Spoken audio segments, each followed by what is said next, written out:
তাপটা কোন দিক থেকে কোন দিকে যাচ্ছে এটা খুব ভালোভাবে বোঝার জন্য আমরা এই ফ্লো চার্টটার দিকে একটু খেয়াল করতে পারি। তো ফাইনালি আমরা মিশ্রণের চূড়ান্ত তাপ পেয়ে গেলাম কত, একটু ভালো করে বুঝি প্রশ্নে কি বলা আছে। 30 ডিগ্রি সেলসিয়াস তাপমাত্রায় 1 লিটার পানিতে কত গ্রাম? 100 গ্রাম ওজনের এক টুকরো বরফ ছেড়ে দেওয়া হলো। পুরো বরফটি গলে যাবার পর মোট পানির তাপমাত্রা কত হবে? তার মানে মিশ্রণের তাপমাত্রা বের করতে হবে। দেওয়া আছে বরফ গলনের সুপ্ত তাপ। আচ্ছা, এই লেখাটা থেকে আমি হয়তো ভিজুয়ালি ফিল নাও করতে পারি, এটা কি ভিজুয়ালি ইমাজিং করার জন্য আমরা এখানে এই চিত্রটাতে একটু নজর দিতে পারি। তো এখানে দেখো 1 লিটার পানি আছে। কত লিটার? 1 লিটার পানি আছে। ওই 1 লিটার পানির টেম্পারেচার কত? 30 ডিগ্রি সেলসিয়াস তাপমাত্রার 1 লিটার পানি। এই 1 লিটার পানিতে 100 গ্রাম ভরের একটা আইস বা বরফ দেওয়া হয়েছে। এখন এই বরফ তাপ নিবে আর কি পানি তাপ দিবে। তো দেওয়া নেওয়ার মাধ্যমে উভয় একটা সময় গিয়ে কি করবে? টেম্পারেচারটা যে কোনো একটা নির্দিষ্ট টেম্পারেচারে চলে আসবে বা মিশ্রণের তাপ তৈরি হবে। তো ওই দেওয়া নেওয়ার পর তাদের মধ্যে যে মিশ্রণের তাপমাত্রাটা আসবে সেটাকে আমাদেরকে এই জায়গায় বের করতে বলছে। তো প্রথমে দেখো কি কি দেওয়া আছে। 1 লিটার পানির ভর অ্যামোনিক্যাল কি 1 কেজি। হ্যাঁ, তারপরে তাপমাত্রা কত ডিগ্রি? 30 degree Celsius. তো এই ম্যাথ প্রবলেমগুলো করার সময় আমরা চাইলে তাপমাত্রাকে ডিগ্রি সেলসিয়াসে রেখে কাজ করতে পারি, অথবা আবার যদি প্রয়োজন বোধ করি কেলভিনে নিয়েও করতে পারি। তো আমরা তো জানি যে ম্যাথ প্রবলেমগুলো সলভ করার সময় তাদের যেই এসে এককটাই অলওয়েজ কী করা হয়? ব্যবহার করা হয়। তো এখানে ডিগ্রি সেলসিয়াসে রাখলে খুব বেশি একটা কি হয় না? সমস্যা হয় না। কেন হয় না আমি একটু পরে তোমাদেরকে সেটার প্রুফ দিব।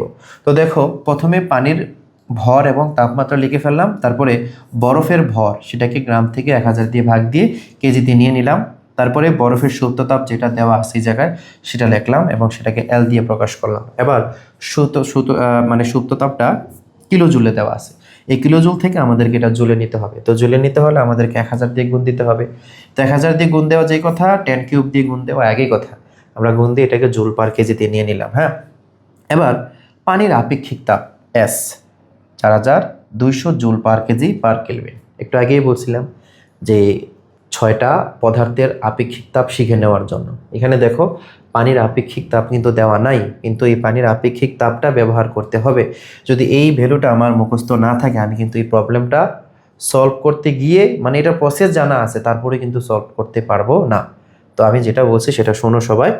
এবার দেখো এখান থেকে আমরা মিশ্রণের তাপ টি এর মানটা বের করব। হ্যাঁ, এবার আসো তাপটা কোন দিক থেকে কোন দিকে যাচ্ছে এটা খুব ভালোভাবে বোঝার জন্য আমরা এই ফ্লো চার্টটার দিকে একটু খেয়াল করতে পারি। দেখো 100 গ্রাম মানে 100 গ্রাম বরফের টেম্পারেচার কি 0 ডিগ্রি সেলসিয়াস, যেহেতু বরফের অন্য কোনো টেম্পারেচার এই জায়গায় দেওয়া নাই।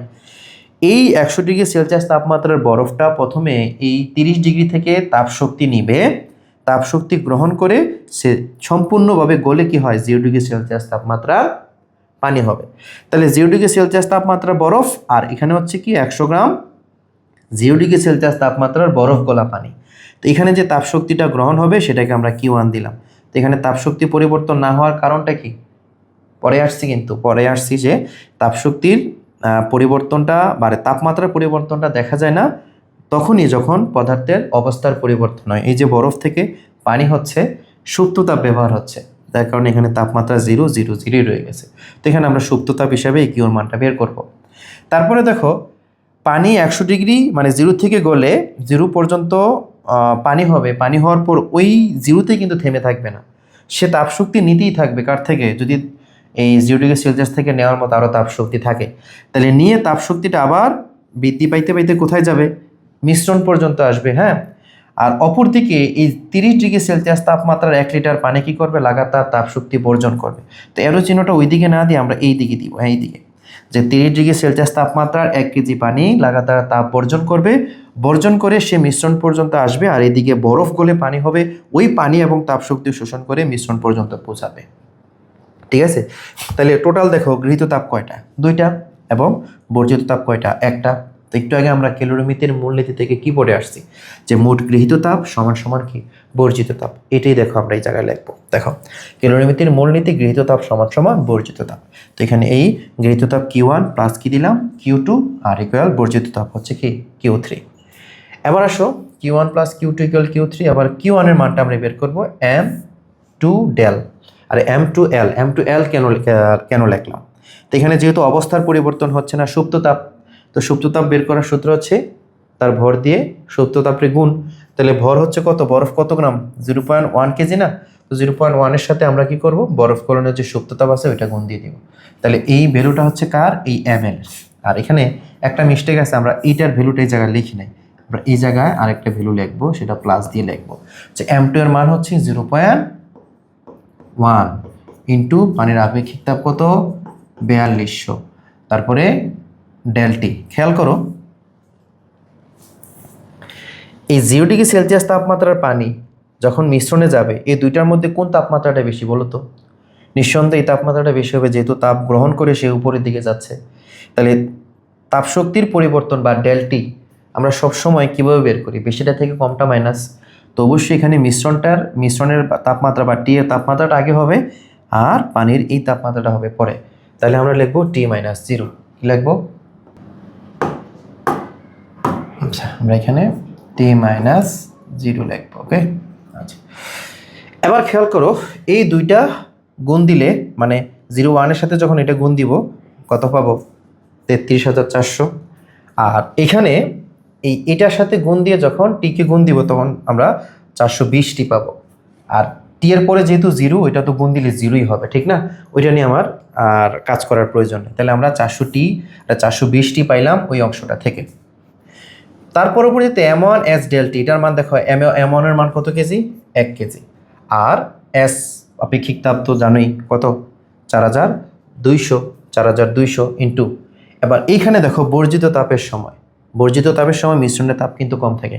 যেহেতু তাপ বর্জন হচ্ছে, তাহলে বর্জন হচ্ছে মানে কি, এই তাপমাত্রাটা হবে বেশি, আর তাপমাত্রাটা কমে কমে মিশ্রণে আসছে, তাহলে এই তাপমাত্রাটা হবে কম। তাহলে তাপমাত্রার পরিবর্তনটা লিখতে হবে বর্জিত তাপ মানে সর্বোচ্চ তাপমাত্রা মাইনাস মিশ্রণ। তো এই কারণে এখানে আমরা লিখবো 30 মাইনাস, দেখো 30 মাইনাস টি হয়েছে। তো এই জায়গায় মূলত ছেলেমেয়েরা সবচেয়ে বেশি ভুল করে, যে মিশ্রণের তাপটা কখন আগে লিখবে পরে লিখবে। সবসময় মনে রাখবা, গৃহীত তাপের সময় মিশ্রণের তাপমাত্রাটা বেশি হয়, আর বর্জিত তাপের সময় মিশ্রণের তাপমাত্রাটা কি হয়, কম হয়। তো এইভাবেই কিন্তু হিসাব নিকাশ করে আমাদেরকে এই সমীকরণের মধ্যে মান বসাইতে হবে। আর এই যে দেখো এখানে ভর M2, এগুলাতে কিন্তু প্যাচ লাগাইলে হবে না। এখানে উভয় ক্ষেত্রেও যদিও পানি হইলেও বরফ গলা পানি আর বরফ দুই জায়গায় কিন্তু এক না, ঠিক আছে? তাহলে বরফের ভর বরফের জায়গায় লিখতে হবে, বরফ গলা পানির ভরও ওই জায়গায় লিখতে হবে, আর যে পানি তাপ বর্জন করছে সে অনুযায়ী তার ভর লিখতে হবে। তাহলে আমরা 1 কেজি লিখলাম এই জায়গায়, আর এই জায়গায় দেখো পানির ভর লিখছি কত, 0.1। আমি বুঝতে পারতেছি? আচ্ছা, এবার এটা যখন ক্যালকুলেট করবো, এখানে দেখো এইটা দিয়ে গুণ দিয়ে তারপর 30 দিয়ে গুণ দিলে হবে এটা, তারপর এটার সাথে যখন আমরা টি গুণ দিব তাহলে হবে 4200টি। ক্লিয়ার? আচ্ছা, এবার এই 400টি এই পাশে রেখে ওই পাশ থেকে যখন মাইনাস 4200টি নিয়ে আসবো, তো মাইনাস থেকে প্লাস হয়ে আসবে। আর এইদিকে এটার জায়গায় আছে, এবং এটা এখান থেকে প্লাস থেকে মাইনাস হয়ে গেছে। এবার এটা থেকে এটা মাইনাস হলে রেজাল্ট হচ্ছে এটা, আর দুটো যখন যোগ করব হবে কত, 4620টি। তো যেহেতু আমরা টি এর ভ্যালু বের করবো, তার সাথে যে মানটা আছে এটা গুণ আছে, ওই পাশে গেলে ভাগ হয়ে নিচে বসবে, নিচে বসাই দিছি। এবার এই দুইটা ক্যালকুলেশন করলে হবে 20.04। তো ফাইনালি আমরা মিশ্রণের চূড়ান্ত তাপ পেয়ে গেলাম কত, প্রায় কত ডিগ্রি সেলসিয়াস, 20 ডিগ্রি সেলসিয়াস। তো এইভাবে আমাদের এই ম্যাথ প্রবলেমগুলোকে কী করতে হবে, সলভ করতে হবে। তো এটা তোমাদের সৃজনশীল প্রশ্ন বা ক্রিয়েটিভ কোয়েশনের গো এবং গোহের জন্য ইম্পর্টেন্ট। আমরা যখন সৃজনশীল প্রশ্ন নিয়ে অ্যানালাইসিস করব, কাজ করব, তখন আমরা এগুলো আরও অনেক বেশি পরিমাণে করব। তো এই প্রশ্নগুলো অ্যান্সার করে কিন্তু খুবই মজা, যদি তুমি বুঝো আর কি। তো আশা করি আমি বোঝাইতে পারছি খুব ইজিলি। যদি তারপরও না বুঝো, আমি বলবো ভিডিওটা আবার রিপিট করে দেখো। তৃতীয়বার দেখলে তোমার যদি কোথাও গ্যাপ থেকেও থাকে, সেই গ্যাপটা দূর